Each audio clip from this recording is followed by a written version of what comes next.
Hello, today we are exploring the major executive orders signed by Donald Trump on his first day back in office as the 47th President of the United States. Trump wasted no time leveraging his executive orders to introduce sweeping changes across immigration, government policies, foreign relations, and more, igniting debate both nationwide and globally. In light of these actions, how can Africa, and particularly Nigeria, learn from the strategies and decisions made to embrace a better electoral process and implement more effective policies? Let's break down some of Trump's key orders and examine their broader implications. I'm your host, Santiago. I'm joined here by three distinguished guests. Dishon Edison. Faith and Michael. Diego Joseph.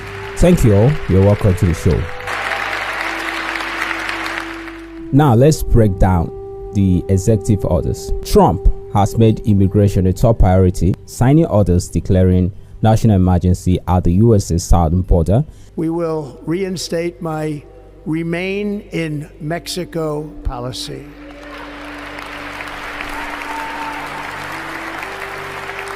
I will end the practice of catch and release. And I will send troops to the southern border to repel the disastrous invasion of our country. And even reviving the death penalty for certain crimes committed by illegal immigrants. Do you think these policies will be effective in addressing immigration issues, or could they create more problems for the USA government? I think first thing, the policy is going to violate human rights. The reinstatement of this deportation policy and the revival of the death penalty for illegal immigration could lead to significant human rights abuses. Deporting individuals who have established lives in the US could result in separation of families. This is going to violate basic human rights.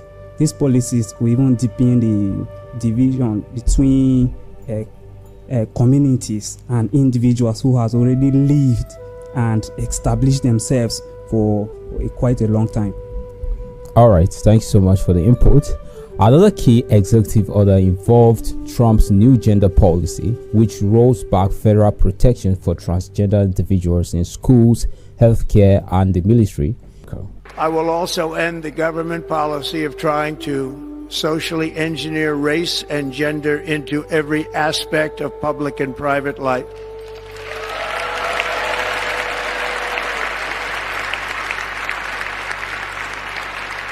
We will forge a society that is colorblind and merit-based.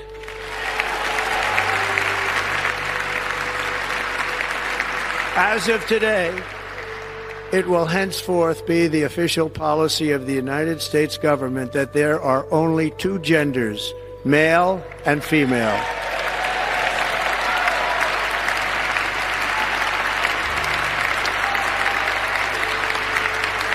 Edison, how do you think this policy will impact civil rights in the USA, and what reactions do you expect from advocacy groups? You see, Santiago, it is very crucial to understand the implications of Donald Trump's new agenda, new gender policy on transgender individuals in schools. Actually, I would say by rolling back federal protections for, transgender students, this policy will serve as an open door to discrimination, harassment, and many other, bad deeds, because it's wrong of him to come up with this, saying that there are only, two humans, I can say, or two genders, that is just the male and the female, which is, to me, it's kind of wrong, and it will cause a kind of commotion in the atmosphere, because without proper protections in place, transgender students may struggle to feel safe and kind of accepted in their educational setting, or they might not be accepted. Ultimately, it will hinder them from being successful in their quest for academic prowess. Okay. Unlike me, I think I will support Trump for this policy, making this policy. I think first of all, let us look at this alliance with the they believe that there are two sexes, like there are two gender, male and female. Introducing multiple gender identify only complicates the understanding of human biology and natural distinction between these two genders. It's going to prevent the confusion, especially within the young children. We understand that for every human being there is X chromosome and there's XY chromosomes. So the female have X chromosomes and the male have XY. So if you say there are more than two genders, then the other ones have what chromosomes? Exactly. Where are they coming from? Right now in the USA, you have situation where children of 5-6 years, they are being told in school that they were trapped in the wrong bodies. And it's causing a lot of trouble. In a world where we have only two genders, but we see some people still claiming they were originally given birth as a male, but they are still claiming the right of a female. They are still acting to be another gender, which they are not, and this is bringing confusion, and not just confusion, it is bringing. But don't you see that there are people that originally, or I can say biologically, given birth, you see somebody is having two private parts and all that. Will you going to condemn God? Apart from that case, that is a different case that to is what natural. Trump. That is natural, yes. And even at that, they still have to identify as either male or female. Those are still identify male or female. Yeah. Not it or at or whatever that they call it. But to me, it's kind of a discrimination. I'm 100% against that. I don't think. Okay. So what do these policies include things like when somebody will wake up one day and say, I want to be identified as a cat. Those are the things. These are the policies that Donald Trump is cutting down. And then you say that this person has the right to be identified as a cat. As what? Well, you see, somebody of my kind. Actually, sometimes I do think I just want to identify myself as a lion. Well, this is the like we said before, this topic is very arguable.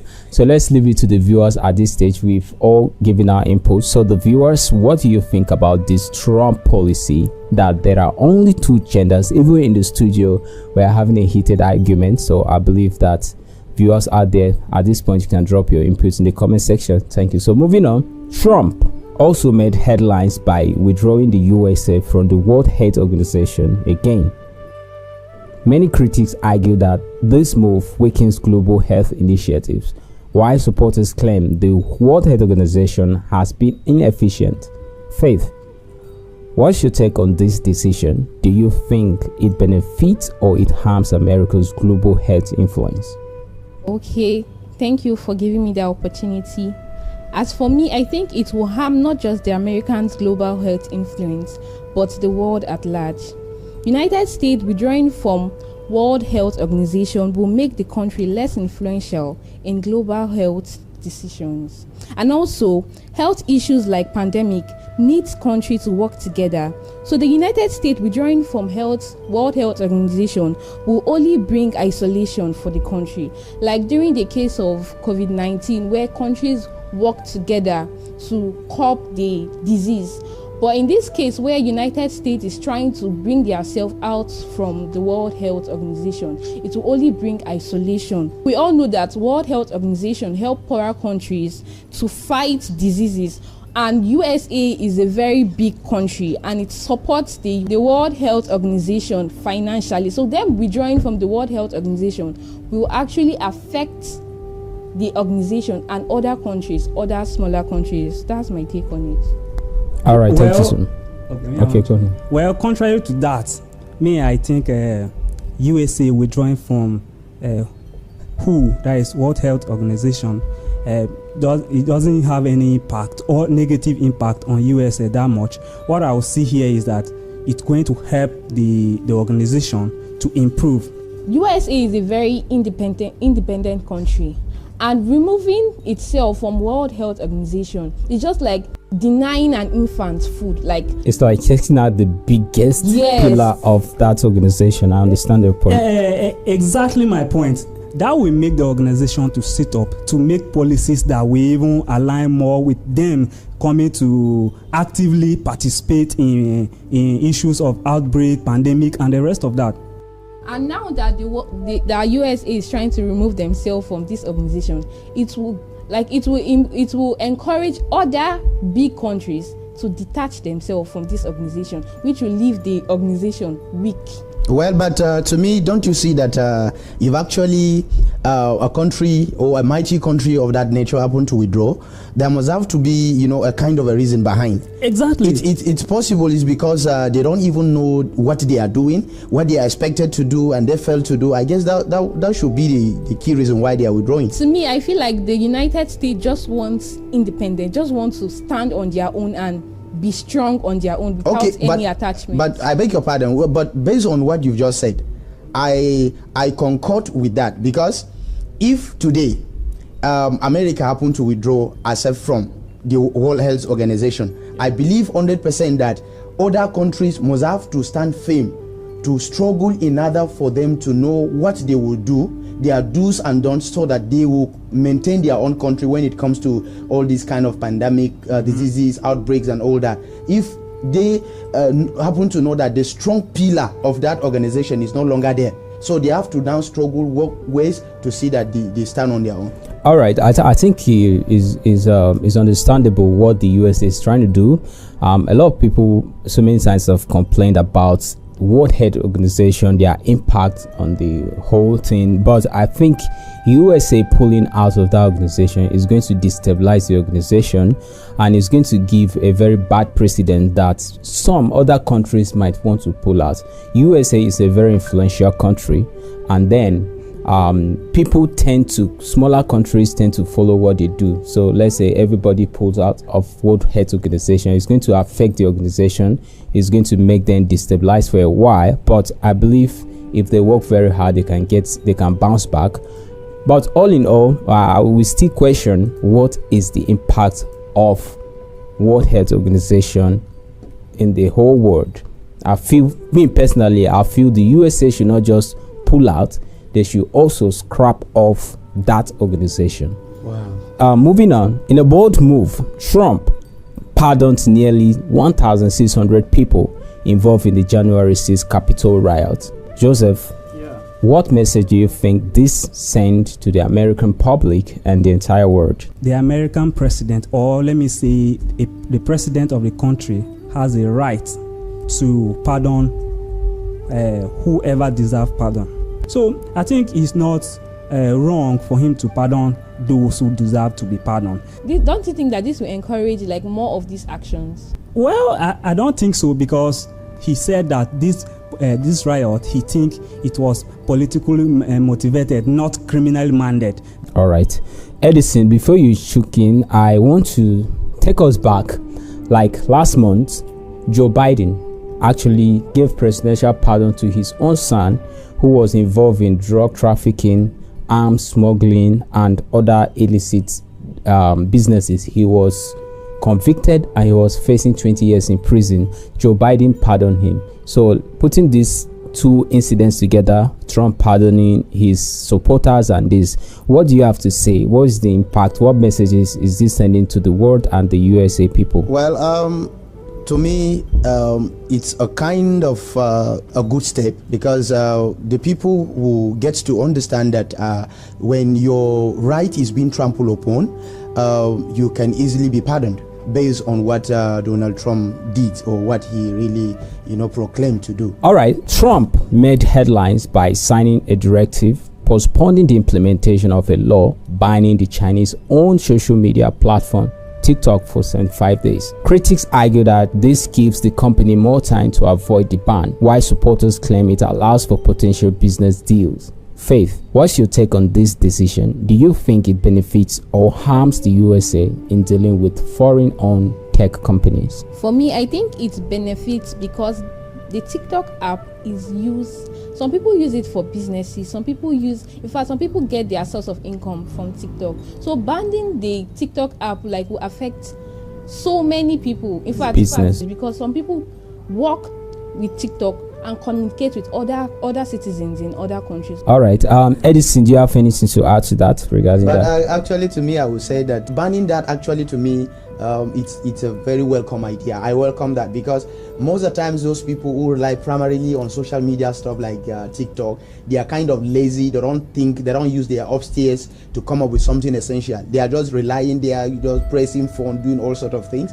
By that, I believe 100% that they will begin to think outside the box. They'll begin to think that, okay, what will happen if this thing is not in existence? That means you broaden the way of your rationale. So something good will come out of it. All right. This is just like we are going backward instead of going forward, because social media is taking over the world, and the world is revolving. You will not say we should stop pressing our phone or we should stop making money from our phone because you want us to use our brains. The advent or the improvement or the metamorphosis of social media has increased to cyber crimes. It has increased to Yahoo. It has increased to a lot of vices online. So I think banning it would have been a good thing for the USA. And also, coming from Trump's perspective, he's looking at the monetary aspect, like social media. The Chinese-owned company TikTok is raking in millions from USA citizens, so it's a way. But I think the 75 days grace period is just for them to go behind and negotiate and see how America will be making more money from TikTok than the Chinese people. Yes, I think I agree with that. I guess that's the brainwork behind. All right, guys, thanks so much for your input. We are still getting somewhere before we close. Now, let's talk about the economy. Trump has hinted at imposing tariffs on Canada, Mexico, and China, with a possible 60% duty on Chinese import. Edison, how do you think these tariffs will impact global trade and the USA economy?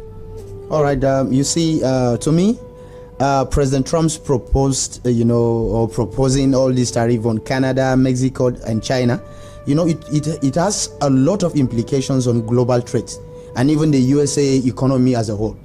Actually, I would say that the imposition of such tariff will trigger a series of a kind of retaliatory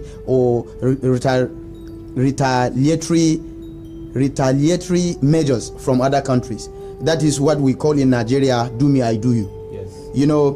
And that can also, spark potential trade war that would disrupt the flow of goods and services around the globe. All right. So I believe 100% that actually that was a wrong idea. That, to me, it's not okay, because like this popular saying says, nobody is an island. So I believe America cannot do it on our own. US cannot just do it on our own. Our economy, everything, is a kind of a collaboration. All right, I get it. Yeah, for me, I think it's going to have a impact on the trade, US, let me say, foreign trade. Positive. Yeah, it's going to have negative impact on it.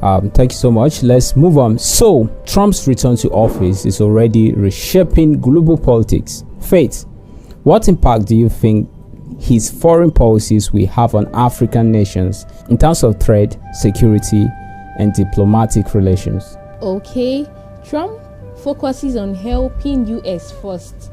So African countries might lose some trade benefits.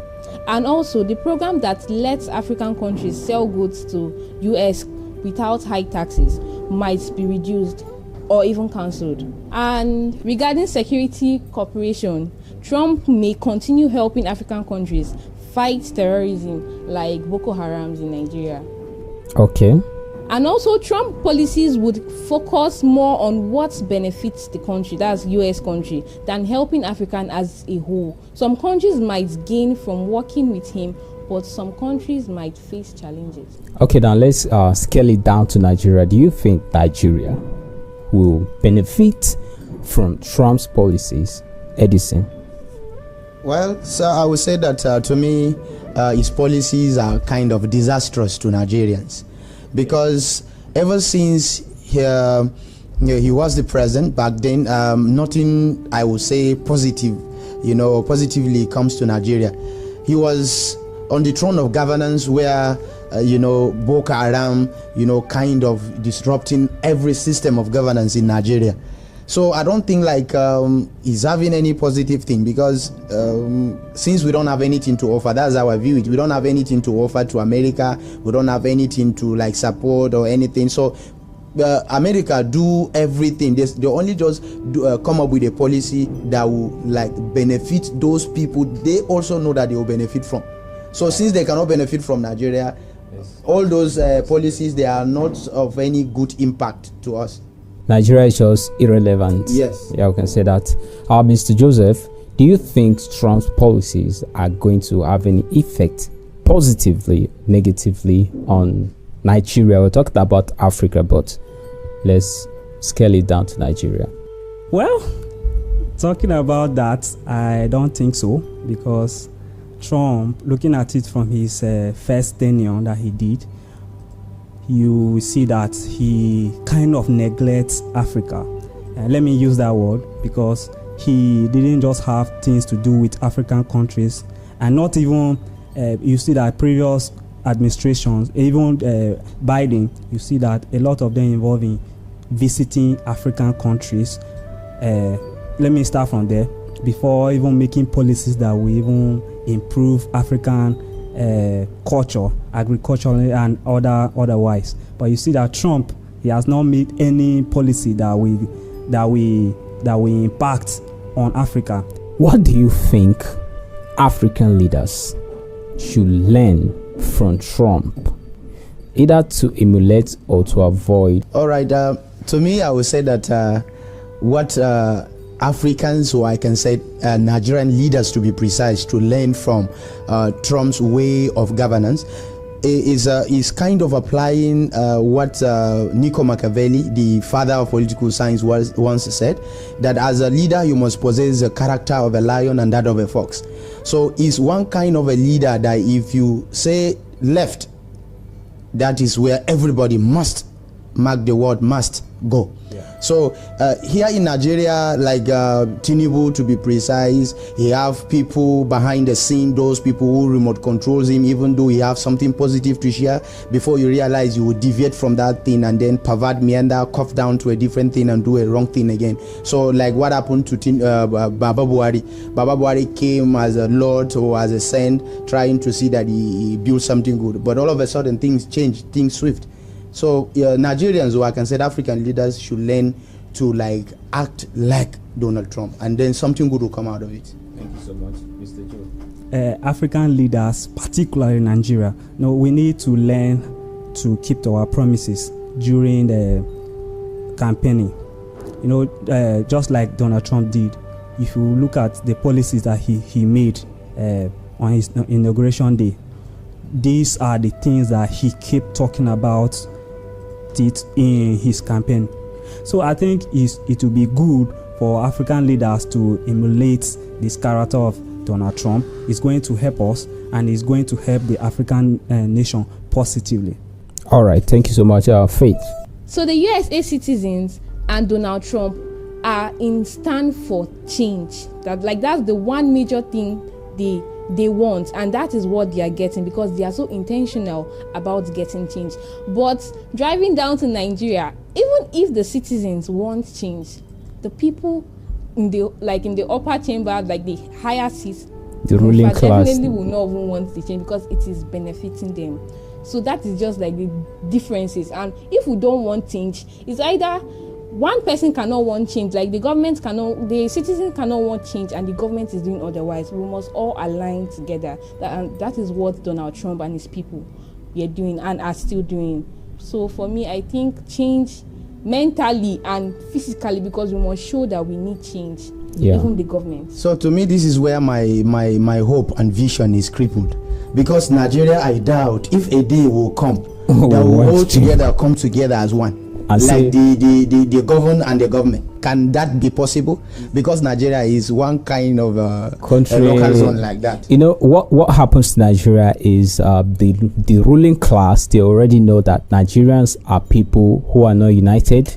Nigerians are people who don't even know what they want. Nigerians are people who everyone acts based on what interests them, what they benefit. Nigerians are hungry. Nigerians are chop. So they have used this against us. So they know that We can never be united for one cause, and I think that is the problem. Take the case of USA. They united that we don't want Democrats. Exactly. We want change. We want someone who is going to put an end to abortion. We want someone who is going to tell us that one gender, two gender in America. We want someone who is going to protect our borders, and they voted for that someone. And like this guy, Mr. Joseph said, thank God he came in and he's doing what he promised. Do, yes. So I think this is what Nigerians and Africans we should learn. Let's vote for who is come to do what we all want. Like, sorry to cut you, because there's something that one of my professors once said. Professor John Onwa, to be precise, he said that we Nigerians, the pain, the hardship, the frustration, the sorrow, and whatsoever thing that we are passing through is not enough, because we are not ready. He said that until we are suffocated beyond human imagination, that is where we will now realize that, okay, this thing, we are the cause of it. We Nigerians, or we the citizens or the indigenous, we are the problem. Yeah. Forget about all these leaders. If we unite, if we come together as a body, I'm telling you this, I'm not a seer nor a prophet, but I do visualize even in the absence of visuals. I believe 100% something good will come out of it if we come together as a body. All right, guys, thank you so much for your various input. Now, before we go, let me get your last words. You see, we need African country, particularly. I think we need people who are who stand on their words. Edison. No country do it alone. So we need to collaborate, we need to cooperate so that we can achieve a given goal. Thank you so very much. Okay, Faith. So in conclusion, I'm saying we should emulate what the United States government and the individuals are doing, because we can't just admire from far and expect our country to be like that. We need to put in more effort, both the government and the citizens. Thank you. All right, thank you guys. Thank you all for coming. All right, thank you all for your insight. It's clear that Trump's executive orders are setting the stage for a highly eventful presidency with implication for the USA and the world at large. To our viewers, what do you think about Trump's first day executive actions? Do you support his immigration policies? How do you feel about the stance on trade, foreign relations, and law enforcement? Drop your comments below and let's keep this conversation going. Stay tuned to Let's Talk Politics on Naija Anchor News for more in-depth political discussions and breaking news updates. See you next time.